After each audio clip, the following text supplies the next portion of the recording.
The guilt starts to go away after a while. You start to get less and less, but then you have a really bad moment. Like you get really drunk, or you feel really sick, and the guilt comes back. And you really tell the truth to yourself that you're really not happy. Well, that's what happened to me. I grew up learning all about the Bible. My mom came up with games and Bible verses that we had to memorize. We'd go out into nature and do nature walks, and she would talk to us about how we saw God in nature. But when I left school and got my own job, that's when things changed. When things got a little bit more stressful, I was out on my own, and I found myself spending more time with my co-workers as opposed to young adults at church because I couldn't really connect. And then when I was at work, I had fun with my friends. They were doing things that I didn't normally want to do, but I started to feel, as they were going out, hanging out, telling stories, I started to get fear of missing out. At first, I didn't do anything. I was just hanging out and then go home. But then as things progressed, they would offer me drinks, and so I would take drinks, and started until a point I was just drinking and different types of experimental drugs. Sometimes I would even be hungover going into church, and I was just going through the motions.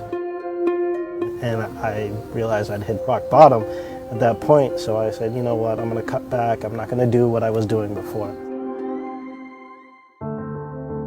I went out again, maybe a couple weeks later, and I was at a bar with some friends, and we drove.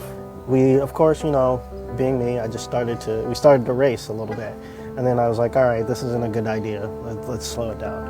And then I went to turn, and the person that was with me didn't realize that I was slowing down and getting ready to turn, and she hit me and ran off the road and into a light pole. The car actually ended up being on fire, so the fire engines came, the ambulance came, police, so it was a pretty big deal. I was being questioned by the police because they were like, what happened? They said that I was right borderline, so they were going to charge me with a DOI. I had to go to AA meetings. I had to take a class on, substance abuse, and then I went to the court. Actually, a kind of bit of a miracle happened. So I'm in court. My lawyer talks for me. I have to give my statement. The judge looks at me. He's like, "All right, I've heard enough." He's like, "Are you sorry for what you did?" I was like, "Of course, I didn't mean it to happen. My friends got hurt. I didn't mean for that to happen." He's like, "All right, here's your judgment." I walk over to the bailiff. The bailiff says, "Take this and run. This never happens. You need to get out of here." I looked at the paper, and it says probation before judgment, and that means just as long as I don't get in trouble before the end of probation, then they wipe it clean like it never happened. And my probation ended at 3 o'clock that day.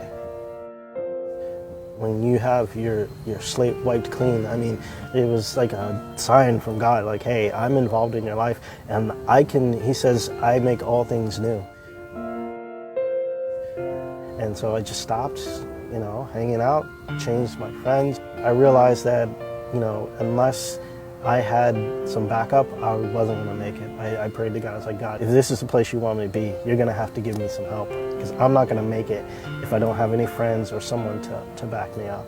And I met one of my best friends at Bible study. When I came back to church, I felt more at home. I felt a sense of, this is where I belong, and I don't want to go back. Christ is more concerned about the road ahead than the road behind.